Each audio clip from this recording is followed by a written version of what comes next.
Hello दोस्तों, स्वागत है आपका ज्ञान सागर के यूट्यूब चैनल पर। आज हम लेकर के आए हैं बाल विकास एवं शिक्षण विज्ञान के बहुत महत्वपूर्ण प्रश्न, जो कि आपके सभी टीचिंग एग्जाम्स की दृष्टि से बहुत ही महत्वपूर्ण होंगे। तो चलिए अपने क्वेश्चंस की बात करते हैं। पहला क्वेश्चन है हमारा, शिक्षा के संदर्भ में समाजीकरण से तात्पर्य है। तो इसका पहला ऑप्शन है सामाजिक वातावरण में अनुकूलन और समायोजन। सेकंड ऑप्शन है सामाजिक मानदंडों का सदैव अनुपालन करना। थर्ड ऑप्शन है अपने सामाजिक मानदंड बनाना। और फोर्थ ऑप्शन है समाज में बड़ों का सम्मान करना। तो इसका सही आंसर है ऑप्शन नंबर ए, सामाजिक वातावरण में अनुकूलन और समायोजन। नेक्स्ट प्रश्न है, निम्नलिखित में से एक प्राथमिक स्तर के शिक्षक के लिए सबसे महत्वपूर्ण गुण कौन सा है। तो इसका पहला ऑप्शन है शिक्षण विधियों में सक्षमता और विषय का ज्ञान। सेकंड ऑप्शन है उच्च मानक भाषा में पढ़ाने की क्षमता। थर्ड ऑप्शन है पढ़ाने की उत्सुकता। फोर्थ ऑप्शन है धैर्य और लगन। तो इसका सही आंसर है ऑप्शन नंबर डी, धैर्य और लगन। नेक्स्ट है, नर्सरी कक्षा में शुरुआत करने के लिए कौन सी विषय वस्तु या थीम सबसे अच्छी है। तो पहला ऑप्शन है मेरा प्रिय मित्र। दूसरा ऑप्शन है मेरा पड़ोस। तीसरा ऑप्शन है मेरा परिवार। चौथा ऑप्शन है मेरा विद्यालय। तो इसका सही आंसर है ऑप्शन नंबर सी, मेरा परिवार। नेक्स्ट है, पियाजे के अनुसार संज्ञानात्मक विकास के किस चरण पर बच्चा वस्तु स्थायित्व को प्रदर्शित करता है। तो पहला ऑप्शन है संवेदी प्रेरक चरण। दूसरा ऑप्शन है पूर्व संक्रियात्मक चरण। तीसरा ऑप्शन है मूर्त संक्रियात्मक चरण। और चौथा ऑप्शन है औपचारिकता संक्रियात्मक चरण। तो इसका सही आंसर है ऑप्शन नंबर ए, संवेदी प्रेरक चरण। नेक्स्ट प्रश्न है, सीखने की प्रक्रिया में शिक्षक की भूमिका होनी चाहिए। तो कैसी होनी चाहिए। सुगमकर्ता की। सेकंड ऑप्शन है अनुदेशनकर्ता की। थर्ड ऑप्शन है प्रशिक्षक की। और फोर्थ ऑप्शन है नियंत्रणकर्ता की। तो इसका सही आंसर होगा ऑप्शन नंबर ए, सुगमकर्ता की। नेक्स्ट है, निम्नलिखित में से कौन सा सूक्ष्म गतिक कौशल का उदाहरण है। तो पहला ऑप्शन है चढ़ना। दूसरा ऑप्शन है फुदकना। तीसरा ऑप्शन है दौड़ना। और चौथा ऑप्शन है लिखना। तो इसका सही आंसर है ऑप्शन नंबर डी, लिखना। नेक्स्ट प्रश्न है, एक शिक्षिका अपने आप कभी भी प्रश्नों के उत्तर नहीं देती। वह अपने विद्यार्थियों को उत्तर देने के लिए समूह चर्चाएं और सहयोगात्मक अधिगम अपनाने के लिए प्रोत्साहित करती है। यह उपागम किसके सिद्धांत पर आधारित है। तो पहला ऑप्शन है सीखने की तत्परता। दूसरा ऑप्शन है सक्रिय भागीदारी। तीसरा ऑप्शन है अनुदेशात्मक सामग्री के उचित संगठन। चौथा ऑप्शन है अच्छा उदाहरण प्रस्तुत करना और भूमिका प्रतिरूप बनाना। तो इसका सही आंसर है ऑप्शन नंबर बी, सक्रिय भागीदारी। नेक्स्ट प्रश्न है, एक बालक की मानसिक आयु 12 वर्ष और शारीरिक आयु 10 वर्ष है, उसका बुद्धि लब्धांक होगा। तो पहला ऑप्शन है 120। दूसरा ऑप्शन है 100। तीसरा ऑप्शन है 22। चौथा ऑप्शन है 83। तो इसका सही आंसर है ऑप्शन नंबर ए, 120। नेक्स्ट प्रश्न है, समेकित शिक्षा इंगित करती है। तो पहला ऑप्शन है सभी बच्चों के लिए एक समान शिक्षण विधि। दूसरा ऑप्शन है सामान्य बच्चों व भिन्न रूप से योग्य बच्चों के लिए एक ही स्कूल। तीसरा ऑप्शन है सामान्य बच्चों एवं भिन्न रूप से योग्य बच्चों के लिए पृथक स्कूल। और लास्ट ऑप्शन है सामान्य बच्चों एवं भिन्न रूप से योग्य बच्चों के लिए एक समान सुविधा।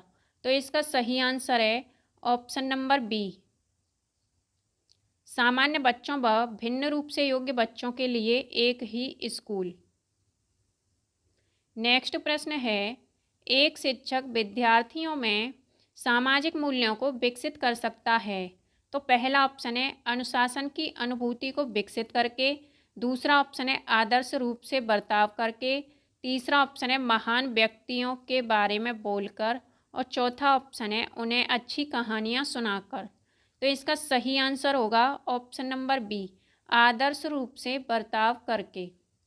अगला प्रश्न है, शिक्षार्थियों के बीच अधिगम शैली में अंतर का कारण हो सकता है।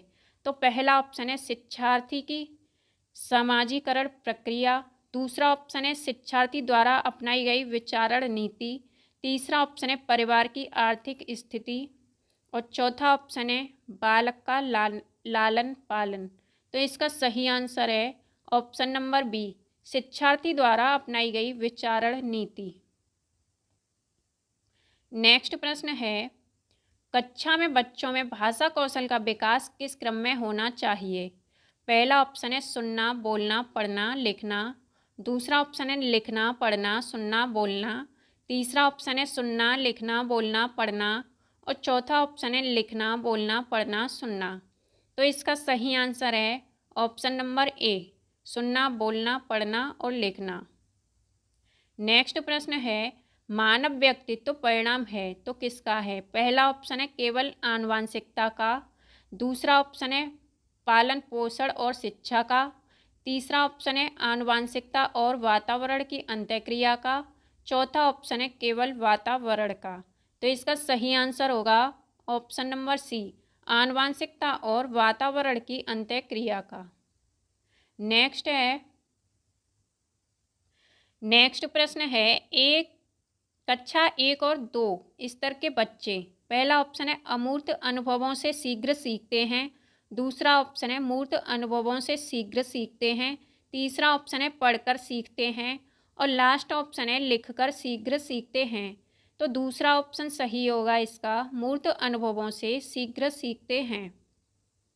नेक्स्ट प्रश्न है, शिक्षार्थी वैयक्तिक भिन्नता प्रदर्शित करते हैं, अतः शिक्षक को क्या करना चाहिए? फर्स्ट ऑप्शन है अधिगम की एक समान गति पर बल देना चाहिए, दूसरा ऑप्शन है कठोर अनुशासन सुनिश्चित करना चाहिए, तीसरा ऑप्शन है परीक्षाओं की संख्या बढ़ा देनी चाहिए और चौथा ऑप्शन है सीखने के विविध अनुभवों को उपलब्ध कराना चाहिए। तो इसका सही आंसर होगा ऑप्शन नंबर डी, सीखने के विविध अनुभवों को उपलब्ध कराना चाहिए। नेक्स्ट है, प्रायः शिक्षार्थियों की त्रुटियां किसकी ओर संकेत करती हैं? तो पहला ऑप्शन है वे कैसे सीखते हैं, दूसरा ऑप्शन है शिक्षार्थियों का सामाजिक आर्थिक स्तर, तीसरा ऑप्शन है यांत्रिक अभ्यास की आवश्यकता और चौथा ऑप्शन है सीखने की अनुपस्थिति। तो इसका सही आंसर होगा ऑप्शन नंबर ए, वे कैसे सीखते हैं। नेक्स्ट है, एक बच्चा जो किससे ग्रस्त है वह 100 को वॉज और न्यूक्लियर को अनक्लियर में अंतर नहीं कर सकता। तो पहला ऑप्शन है शब्द जम्बलिंग विकार, दूसरा ऑप्शन है डिसलेक्सिमिया, तीसरा ऑप्शन है डिसलेक्सिया और चौथा ऑप्शन है डिसमोर्फीमिया। तो इसका सही आंसर है option number C, dyslexia. Next प्रश्न है, बच्चों में सीखने की प्रक्रिया में प्रगति तब हो सकती है जब हम, पहला ऑप्शन है उसकी प्रगति की नियमित रूप से जांच करें, दूसरा ऑप्शन है बच्चों की प्रगति को नियमित रूप से जांचने के साथ साथ सुधारात्मक कदम उठाएं, तीसरा ऑप्शन है बच्चों को नियमित रूप से गृह कार्य दें और लास्ट ऑप्शन है बच्चों के लिए नियमित रूप से गतिविधियां आयोजित कराएं। तो इसका सही आंसर है ऑप्शन नंबर बी, बच्चों की प्रगति को नियमित रूप से जांचने के साथ साथ सुधारात्मक कदम उठाएं। अगला प्रश्न है, कोहल वर्ग के अनुसार शिक्षक बच्चों में नैतिक मूल्यों का विकास कर सकता है। तो पहला ऑप्शन है नैतिक मुद्दों पर आधारित चर्चाओं में उन्हें शामिल करके, दूसरा ऑप्शन है कैसे व्यवहार किया जाना चाहिए इस पर कठोर निर्देश देकर, तीसरा ऑप्शन है धार्मिक शिक्षा को महत्व देकर और चौथा ऑप्शन है व्यवहार के स्पष्ट नियम बनाकर। तो इसका सही आंसर है ऑप्शन नंबर ए, नैतिक मुद्दों पर आधारित चर्चाओं में उन्हें शामिल करके। नेक्स्ट प्रश्न है, प्राथमिक स्तर पर बच्चों के लिए संगीत, कहानी कहने, नाटक, कला, शिल्प, खेल आदि जैसी गतिविधियों का संचालन। तो पहला ऑप्शन है सप्ताह में एक बार होना चाहिए, दूसरा ऑप्शन है प्रत्येक विषय के साथ सम्मिलित होना चाहिए, तीसरा ऑप्शन है अलग से संचालित करना चाहिए और लास्ट ऑप्शन है अतिरिक्त समय में कराया जाना चाहिए। तो इसका सही आंसर होगा ऑप्शन नंबर बी, प्रत्येक विषय के साथ सम्मिलित होना चाहिए। नेक्स्ट प्रश्न है, राज्य स्तर की एक एकल गायन प्रतियोगिता के लिए विद्यार्थियों को तैयार करते समय एक विद्यालय लड़कियों को वरीयता देता है। तो यह क्या दर्शाता है? फर्स्ट ऑप्शन है प्रगतिशील चिंतन, सेकंड ऑप्शन है वैश्विक प्रवृत्तियाँ, थर्ड ऑप्शन है प्रयोजनात्मक उपागम और फोर्थ ऑप्शन है लैंगिक पूर्वाग्रह। तो इसका सही आंसर है ऑप्शन नंबर डी, लैंगिक पूर्वाग्रह। नेक्स्ट प्रश्न है, निम्नलिखित में से कौन सा विकास का सिद्धांत है? तो पहला ऑप्शन है यह निरंतर चलने वाली प्रक्रिया नहीं है। दूसरा ऑप्शन है विकास की सभी प्रक्रियाएं अंतर संबंधित नहीं है। तीसरा ऑप्शन है सभी की विकास दर समान नहीं होती। चौथा ऑप्शन है विकास हमेशा रेखीय होता है। तो इसका सही आंसर होगा ऑप्शन नंबर सी, सभी की विकास दर समान नहीं होती। नेक्स्ट प्रश्न है, यदि विद्यार्थी पाठ में रुचि न लेते प्रतीत हों तो शिक्षक को चाहिए कि वह, पहला ऑप्शन है शिक्षण विधि बदल दे, दूसरा ऑप्शन है दृश्य श्रव्य सामग्री को उपयोग में लाकर पाठ को रुचिकर बनाए, तीसरा ऑप्शन है कक्षा से चला जाए, चौथा ऑप्शन है कक्षा में कोई अन्य कार्य प्रारंभ करे। तो इसका सही आंसर है ऑप्शन नंबर ए, शिक्षण विधि बदल दे। नेक्स्ट है, व्यवहार का करना पक्ष में आता है तो किसके पक्ष में आता है? पहला ऑप्शन है सीखने के गतिक क्षेत्र, दूसरा ऑप्शन है सीखने के भावनात्मक क्षेत्र, तीसरा ऑप्शन है सीखने को मनोवैज्ञानिक क्षेत्र, चौथा ऑप्शन है सीखने के संज्ञानात्मक क्षेत्र।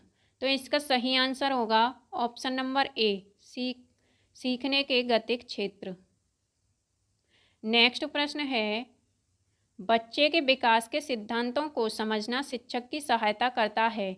तो पहला ऑप्शन है शिक्षार्थियों की भिन्न अधिगम शैलियों को प्रभावी रूप से संबोधित करने में, दूसरा ऑप्शन है शिक्षार्थियों के सामाजिक स्तर को पहचानने में, तीसरा ऑप्शन है शिक्षार्थी की आर्थिक पृष्ठभूमि को पहचानने में, और लास्ट ऑप्शन है शिक्षार्थियों को क्या पढ़ना चाहिए यह औचित्य स्थापित करने में। तो इसका सही आंसर है ऑप्शन नंबर ए, शिक्षार्थियों की भिन्न अधिगम शैलियों को प्रभावी रूप से संबोधित करने में। नेक्स्ट प्रश्न है, बच्चे उसी वातावरण में सीखते हैं जहां, तो पहला ऑप्शन है उनके अनुभवों एवं भावनाओं को उचित स्थान मिले, दूसरा ऑप्शन है उन्हें खेलने का मौका मिले, तीसरा ऑप्शन है उन्हें मित्र बनाने का मौका मिले, चौथा ऑप्शन है कड़ा अनुशासन हो। तो इसका सही आंसर है ऑप्शन नंबर ए, उनके अनुभवों एवं भावनाओं को उचित स्थान मिले। अगला प्रश्न है, एक विद्यार्थी अपने अध्यापक से समय की पाबंदी सीखता है, यह एक उदाहरण है तो किसका है? पहला ऑप्शन है वाचिक अधिगम का, दूसरा ऑप्शन है प्रेक्षण अधिगम का, तीसरा ऑप्शन है कौशल अधिगम का और चौथा ऑप्शन है अधिगम अंतरण का। तो इसका सही आंसर है ऑप्शन नंबर बी, प्रेक्षण अधिगम का।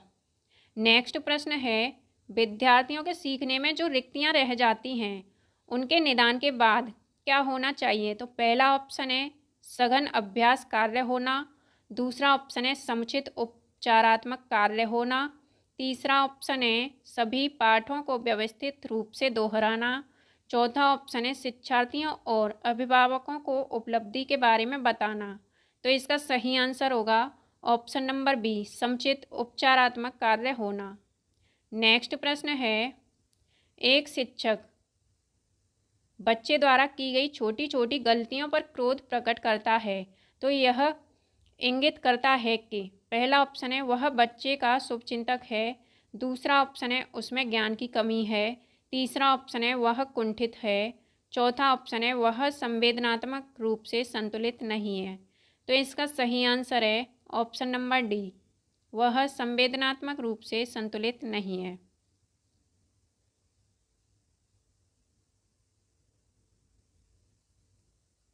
नेक्स्ट प्रश्न है, एनसीएफ 2005 के संबंध में निम्नलिखित में से कौन सा कथन सही है?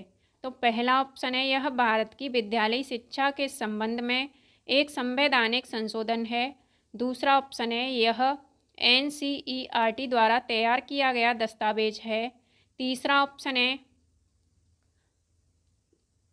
यह भारत में गुणात्मक शिक्षा के संबंध में यूनेस्को और भारत द्वारा हस्ताक्षरित दस्तावेज है। और लास्ट ऑप्शन है उपर्युक्त में से कोई नहीं। तो इसका सही आंसर है ऑप्शन नंबर बी। यह NCERT द्वारा तैयार किया गया दस्तावेज है जो भारत की विद्यालयी शिक्षा के संबंध में संस्तुतियाँ प्रस्तुत करता है।